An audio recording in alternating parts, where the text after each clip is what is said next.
The story opens in a desolate, abandoned world.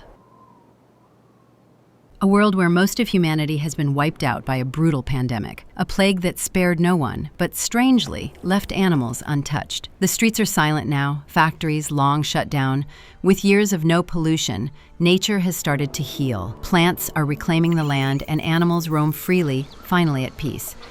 In this lifeless world, only a handful of humans remain, fighting every day just to stay alive. Among them is Addison. He grew up with his mom, but the virus took her too. What sets Addison apart is his survival instinct, something his uncle taught him through books. It's because of those lessons he's still alive. He no longer lives in his childhood home. It's a crumbling ruin. In fact, everything around him is the same. Broken, decayed, empty. Addison now lives in a small bunker just outside the house. He has a few supplies, but they're running out. Every day he rides his bike around the nearby areas, scavenging for food and essentials. Finding decomposing bodies in empty houses has become part of the routine. He's the only living soul for miles. He's already looted everything useful. And though he has a bicycle, he doesn't go far. What if he runs into another survivor, someone starving, desperate enough to kill, or worse? He's tired. Tired of the silence, the loneliness, the monotony. There's no phone, no electricity, no connection to the outside world. He's already read the handful of books he had.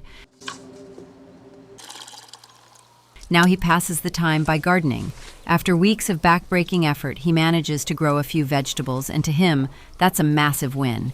One night, lying under the moon, he hears strange noises. Alarmed, he rushes back into his bunker. The next morning, like always, he grabs his bike and heads out to search. He finds a small solar panel on the roof of an abandoned house. He's overjoyed. He takes it home, charges his phone, and listens to old songs, briefly escaping the crushing loneliness.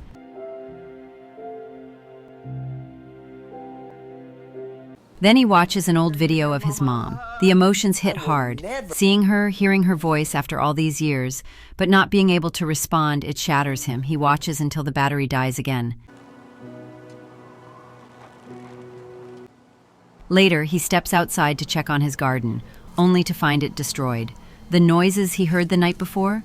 Wild animals. They'd ravaged everything. He collapses. He tries to salvage a few seeds, but the thought of starting over is unbearable. In a moment of rage and despair, he loses control and accidentally injures his own foot with an axe. Blood pours out. The wound threatens to get infected. He could die, but then he remembers his survival books. He flips through them, finds a remedy, and manages to treat himself. That night, he looks at a photo of his uncle and aunt and thinks, maybe they're still alive. They're the reason I've survived this long. What if they're out there, surviving too? A new hope begins to grow. What if I try to find them? But all he has is a bike, so he makes a plan, maps out a route. If things go right, he could reach them in 2 weeks. That night is the hardest. It means leaving the only place he's known for years. But at sunrise, filled with hope and courage, he sets off. He rides during the day, camps at night, living off scraps and whatever supplies he can scavenge along the way. The first week goes well, but then, one night, he wakes up to find a deer has knocked over all his water and destroyed his solar charger. The only way he could power his phone is gone. In a fit of frustration, he fires every bullet into the air, screaming. But once the bullets are gone, the regret sinks in. What have I done? He pushes on and eventually reaches a river. The sight of water lifts his spirits. He collects some and begins climbing a rough, overgrown trail. He's speeding up on his bike when suddenly he crashes into a camouflaged pit. It was a trap. He tries to climb out but can't. He sets off makeshift fire signals, hoping someone, anyone, will see. But no one comes. By morning, he feels like someone is watching him. In panic, Addison fires a shot. It's a girl, and she just barely dodges the bullet. She says, "Hello? If you want me to help you out of that hole, give me your weapon." Addison hesitates, but gives her the pistol. Just not the bullets. He's not that naive. Her name is Ava. She demands he prove he's not infected. Addison lifts his shirt. No signs. Ava does the same. She's clean too. She helps him out and then demands the bullets. Addison refuses.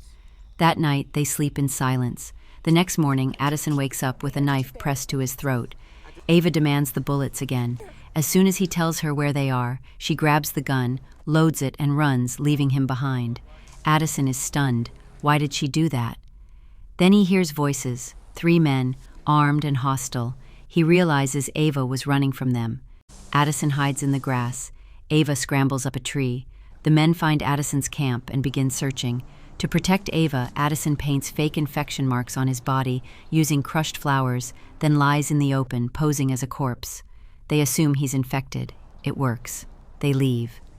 Later, Addison and Ava reunite and build a new camp. He soon discovers Ava is pregnant. When he asks about the father, she says her husband's dead. To stay hidden, they shelter in a ruined building.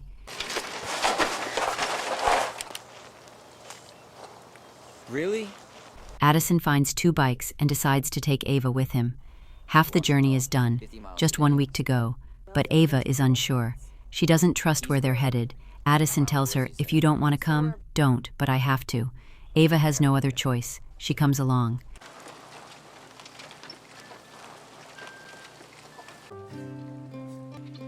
She can't ride well, so the pace is slow, but Addison doesn't mind. He's just glad he's not alone anymore.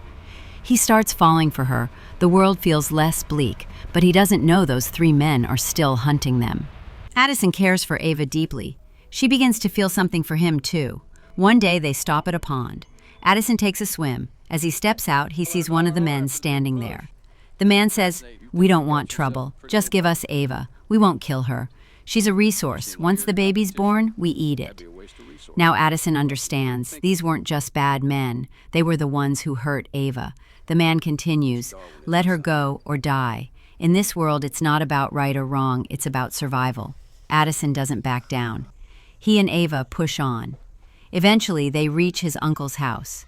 Ava is overjoyed. A bed, food, shelter. But Addison is uneasy.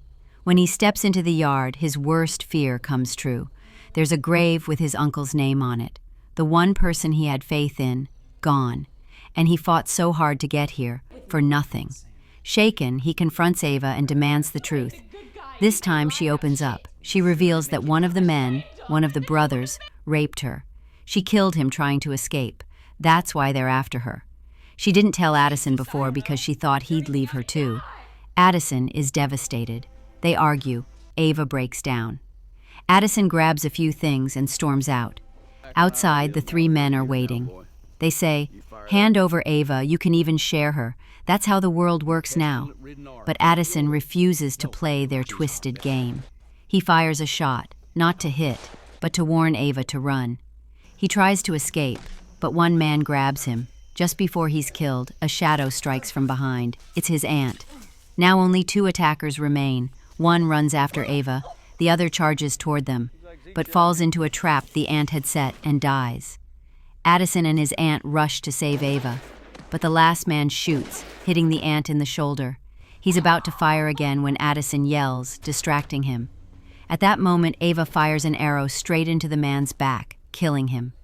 The nightmare ends. Addison, Ava, and his aunt come together, not just survivors anymore, but a family. And that's where the story ends, with a new beginning.